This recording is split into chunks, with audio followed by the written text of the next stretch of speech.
সন্মুখত দেশৰ গণৰাজ্য দিৱস আৰু এই গণৰাজ্য দিৱসৰ প্ৰাকখনতে উজনি অসম বিশেষকৈ অধিক স্পৰ্শকাতৰ হৈ উঠে। উজনি অসমৰ 4 জিলা অধিক স্পৰ্শকাতৰ হৈ পৰে এই সময়ছোৱাত, যেহেতু 15 আগষ্টৰ দেশৰ স্বাধীনতা দিৱস আৰু 26 জানুৱাৰী দেশৰ গণৰাজ্য দিৱস অহাৰ লগে লগে বিদ্ৰোহী সংগঠন আলফা স্বাধীন আৰু NSNে বিশেষকৈ উজনি অসমত তেওঁলোকৰ কুটাঘাটিমূলক কাম কাজ তেওঁলোকে কৰিবৰ কাৰণে যথেষ্ট পৰিকল্পনা যুগুত কৰে আৰু তাৰে উমান যেহেতু যোৱা 15 আগষ্টত অসমৰ বিভিন্ন স্থানত বোমা সংস্থাপন কৰি তাৰ উমান আভাস দিছিল আৰু সেই বোমা সংস্থাপন কৰাৰ পিছতে অসম আৰক্ষীৰ নাক কাণ কটা গৈছিল আৰু তাৰ পিছত এতিয়া অসম আৰক্ষীয়ে বিশেষকৈ এই গণৰাজ্য দিৱসৰ প্ৰাকখনত হওক বা গণৰাজ্য দিৱসত যাতে কোনো ধৰণৰ কুটাঘাটিমূলক কাম কাজ সফল কৰিব নোৱাৰে বিদ্ৰোহী সংগঠনসমূহে, তাৰ কাৰণে এতিয়া তিনিচুকীয়া আৰক্ষী বিশেষকৈ হস্তম হৈ থকা দেখা গৈছে। উজনি অসমৰ তিনিচুকীয়া জিলাখনে অধিক স্পৰ্শকাতৰ হৈ উঠে এই সময়ছোৱাত আৰু তিনিচুকীয়া আৰক্ষীয়ে ধাৰাবাহিকভাৱে এতিয়া উগ্ৰপন্থীৰ কুটাঘাটিমূলক কাম কাজ দমন কৰিবৰ কাৰণে তেওঁলোকৰ কৌশল অৱলম্বন কৰি ইতিমধ্যে বিভিন্ন ঠাইত ধাৰাবাহিক অভিযান অব্যাহত ৰাখিছে। সমান্তৰালভাৱে তিনিচুকীয়া আৰক্ষীয়ে স্নেফাৰ ডগ আৰু মেটেল ডিটেক্টৰ সহায়ত বিভিন্ন পৰিত্যক্ত ঠাইত চহৰখনৰ বিভিন্ন পৰিত্যক্ত স্থানসমূহত বাছ আস্থান হওক বা জিলা আয়ুক্ত কাৰ্যালয়ৰ সন্মুখভাগ হওক, আৰক্ষী অধীক্ষকৰ কাৰ্যালয়ৰ সন্মুখভাগ হওক বা পেৰেড গ্ৰাউণ্ড এই সমূহত এতিয়া মেটেল ডিটেক্টৰ আৰু স্নেফাৰ ডগৰ সহায়ত যাতে বিস্ফোৰক সামগ্ৰী যাতে তেওঁলোকে সংস্থাপন কৰিব নোৱাৰে, তাৰ কাৰণে এতিয়া এইদৰে তেওঁলোকে বিস্ফোৰক সামগ্ৰী বিচাৰি অভিযান চলাই থকা দেখা গৈছে। দিনে ৰাতিয়ে তেওঁলোকে এইদৰে স্নেফাৰ ডগ আৰু মেটেল ডিটেক্টৰৰ সহায়ত এইখিনি অভিযান চলাই থকা দেখা গৈছে। DSB শাখাৰ এইসকল আৰক্ষী বিষয়া তেওঁলোকে স্নেফাৰ ডগ লৈ পুৱাৰে পৰা নিশালৈকে তেওঁলোকে বিভিন্ন স্থানত যিহেতু তেওঁলোকৰ অভিযান চলি আছে। মই অকণমান কথা পাতিব বিচাৰিম যে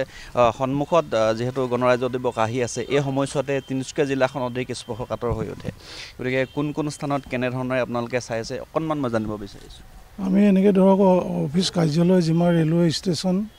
আৰু আমাৰ পেৰেড গ্ৰাউণ্ড এইবিলাক সকলোতে আমি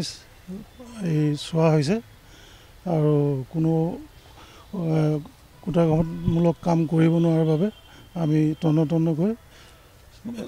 চোৱা হৈছে। বাছ আস্থান চাইছে, বাছ আস্থান, STC, railway station, new railway station চব চোৱা হৈছে। সকলো পৰিত্যক্ত স্থান চাইছে? চাইছোঁ, কিন্তু একো এনেকৈ পোৱা নাই, চব ঠিকেই আছে। আৰু এয়া হ'ল আৰক্ষীৰ বিষয়া, আৰক্ষীৰ তেওঁলোক একোগৰাকী জোৱান, তেওঁলোকে দিনে ৰাতিয়ে এইদৰে বিভিন্ন পৰিত্যক্ত স্থানসমূহত এইদৰে তেওঁলোক বোমা বা বিস্ফোৰক সামগ্ৰী বিচাৰি অভিযান চলাইছে, যাতে উগ্ৰপন্থী সংগঠনসমূহে আহি যাতে কোনো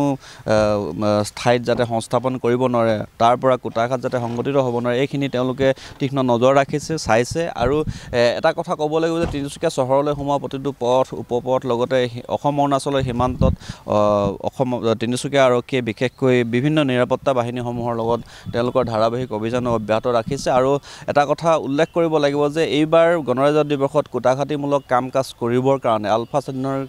3টাকৈ দল যিহেতু ম্যানমাৰৰ পৰা নামি আহি অসম অৰুণাচলৰ সীমান্তত বাহৰ পাতিছে, তেওঁলোকে ৰণকৌশল তৈয়াৰ কৰিছে, ব্লুপ্ৰিণ্ট কৰিছে যে যিকোনো ধৰণৰ সম্ভাৱ্য কুটাঘাত যাতে তেওঁলোকে সফল কৰিব পাৰে, তাৰ কাৰণে অহৰহ প্ৰচেষ্টা অব্যাহত ৰাখিছে। আৰু বিপৰীতে অসম আৰক্ষীয়ে হওক বা যিসমূহ নিৰাপত্তা বাহিনী আছে, তেওঁলোকেও আলফাৰ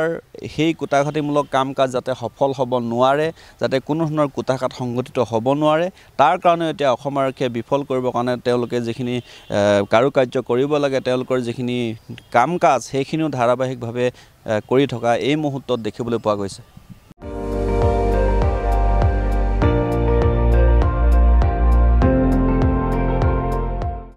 আপুনি চাই আছে ND24, সৰ্বশ্ৰেষ্ঠ নহয়, সৰ্বোত্তমৰ দৌৰ।